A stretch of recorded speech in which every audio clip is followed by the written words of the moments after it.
Hello students, so our next topic in programming for problem solving is variables.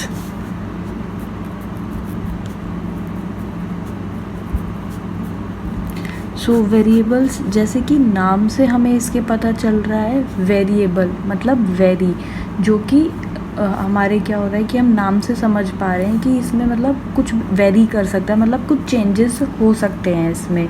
सो हम ये कह सकते हैं इसको कि वेरिएबल ऐसी क्वांटिटीज़ होती हैं जिनको हम प्रोग्राम एग्जीक्यूशन के टाइम पे जो वेरी कर सकती हैं, मतलब जो चेंज कर सकती हैं एग्जीक्यूशन के टाइम पे। So variable is a quantity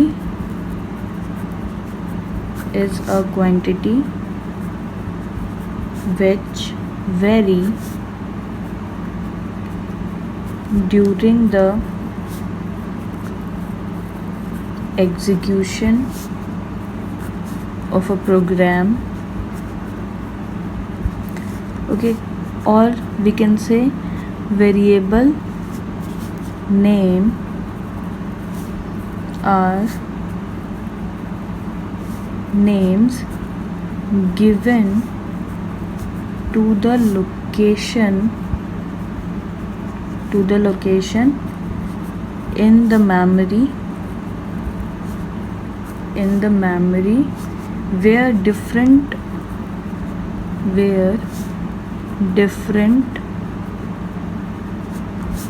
constant are stored.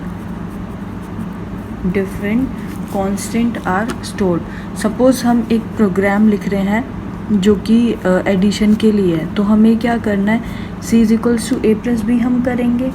अब इसमें क्या होगा कि हर एक जो पर्टिकुलर आप वेरिएबल लेते हो वो एक क्या करता है, एक मेमोरी लोकेशन ले लेता है। सपोज़ जब हम एडिशन का कर रहे हैं तो हम यहाँ पे क्या इंट यूज़ करते हैं, तो मतलब कि एक इंटीजर वैल्यू होगा तो वो इंटीजर के लिए मेमोरी लोकेशन में उतना स्पेस बना देता है। देन ये जो हमने ए बी या सी लिए हैं, ये इनको हम वेरिएबल्स बोलते हैं। ये जो हमने नेम्स दिए हुए हैं इनको हम वेरिएबल बोलते हैं। ये क्या करते हैं कि किसी पर्टिकुलर लोकेशन को रेफ़र करते हैं, कि जैसे ए है, ए के अंदर जो भी हम वैल्यू देंगे वो हमने जो वैल्यू दिया वो कहाँ, ए में स्टोर हो जाएगी। तो जहाँ वो स्टोर होती है उसके लिए हम उसको आइडेंटिफाई कर देते हैं कि हमें यहाँ पे वैल्यूज़ चाहिए। तो हम यहाँ पे क्या करते हैं कि जब हम प्रोग्राम रन करा रहे हैं, एक बार हमने रन कराया, उसमें हम यहाँ पे सपोज़ हमने 2 3 वैल्यू दे दी। अब दोबारा हम प्रोग्राम रन करा रहे हैं और इसमें हमने 4 6 वैल्यूज़ दे दी। तो ये वैल्यूज़ बार बार चेंज होती रहती हैं और यहाँ पर स्टोर होती रहती हैं इस लोकेशन में। सो ये हमारे वेरिएबल्स होते हैं। देन अब वेरिएबल जब हम क्रिएट करते हैं तो उसके लिए अगेन हमारे पास कुछ रूल्स आते हैं। तो rules for constructing variable, so there are some rules जो हमको याद रखने पड़ेंगे वेरिएबल का नाम कंस्ट्रक्ट करते टाइम पे। So the first is variable name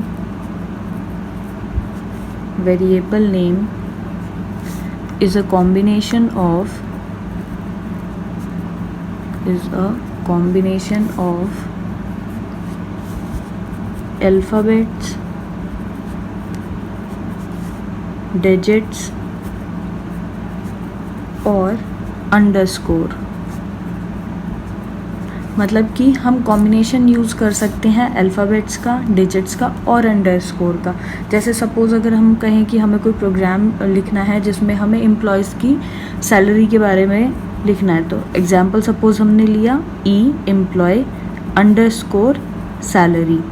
तो इस टाइप से हम क्या करते हैं, वेरिएबल नेम कर लेते हैं। हमने यहाँ पे अल्फ़ाबेट्स भी यूज़ कर लिया, अंडरस्कोर यूज़ कर लिया है।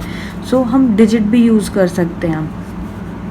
Then next is its length could be up to 8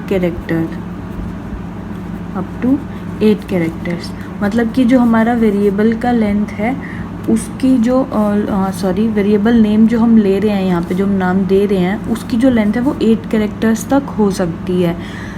और आपका जो डिपेंडेंसी है वो कंपाइलर के ऊपर होती है कि आपका जो सी है वो उसका कंप्यूटर के बेसिस पे उसका कंपाइलर कितना है, 16 बिट्स का है, 64 बिट्स का है।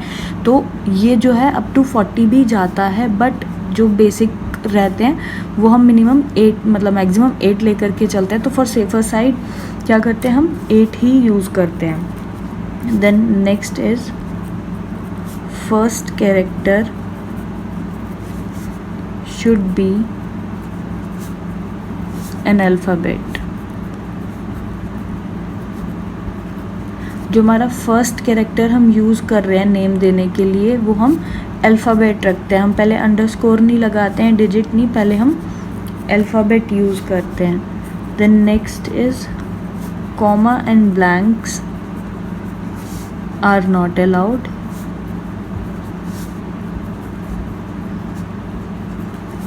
हम कोई भी कॉमा या ब्लैंक्स इसमें अलाउ नहीं होते हैं जब हम नेम दे रहे हैं। जैसे सपोज़ अगर हम ये कहें कि ई कॉमा सेल एम्प्लॉय सैलरी के लिए अगर हम ये यूज़ करना चाहें तो इसे हम नहीं यूज़ कर सकते हैं। या ये ई स्पेस छोड़ करके सेल, ये भी हम यहाँ पे नहीं दे सकते हैं। हम बीच में अंडरस्कोर यूज़ कर सकते हैं, आगे पीछे यूज़ कर सकते हैं, फर्स्ट पे नहीं बट हाँ बाद में हम यूज़ कर सकते हैं डिजिट्स के साथ में, बट हम स्पेस और कॉमास नहीं दे सकते हैं इसका जब हम नेम लिखेंगे। Then next is no special symbol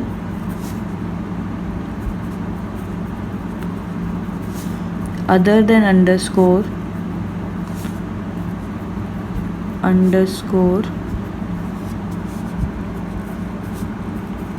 is used in variable name। मतलब कि जितने भी हमारे पास स्पेशल सिंबल्स होते हैं उनमें से सिर्फ और सिर्फ अंडरस्कोर ही हम यूज़ कर सकते हैं, कोई भी अदर सिंबल्स जो है हम वो यूज़ नहीं कर सकते हैं। Then next is how to declare variable. अब हम वेरिएबल को प्रोग्राम में कैसे डिक्लेयर करते हैं, हम कहाँ पे देते हैं। जब हम प्रोग्राम लिखते हैं तो उसमें हम सपोज़ अगर हम इंटीजर यूज़ कर रहे हैं तो हमने जैसे इंट ए नेम दे दिया। देन हम कैरेक्टर यूज़ कर सकते हैं, कैर यूज़ कर सकते हैं अगर हम कोई कोड लिखना चाह रहे हैं, या अगर हम और भी मतलब कुछ मैथमेटिकल वो टर्म्स ले लेंगे, या सैलरी सपोज हम ले रहे हैं वो फ्लोट वैल्यू हो सकती है, मतलब कि डेसिमल बीच में आ सकता है, पॉइंट वाली वैल्यूज़ आ सकती हैं। तो ये जो होते हैं ये हमारे डेटा टाइप्स होते हैं। इनसे अदर भी डेटा टाइप्स हमारे पास हैं वो भी हम यहाँ पे यूज़ कर सकते हैं। देन हमने ये नेम जो है वेरिएबल का दे दिया है, तो ये होता है। अब इंटीजर जैसे हमने यहाँ पर लिया है ए, तो अब इसकी वैल्यू कुछ भी 13 2 8 4 5 कुछ भी हो सकती है हमारी जो वैल्यू है। और मेन जो यहाँ पे होता है कोई भी स्टेटमेंट जब हम लिखते हैं, जैसे भी हमने यहाँ पे स्टेटमेंट दिया है कि हमें इंटीजर चाहिए, उसमें हमने एक ए वेरिएबल लिया है, उसके बाद हम अंडरस्कोर ज़रूर लगाते हैं, किसी भी स्टेटमेंट के बाद हम अंडरस्कोर लगाते हैं। तो ये कुछ रूल्स थे जो हम वेरिएबल के लिए याद रखने होते हैं जब भी हम कोई वेरिएबल को नेम देने जाते हैं।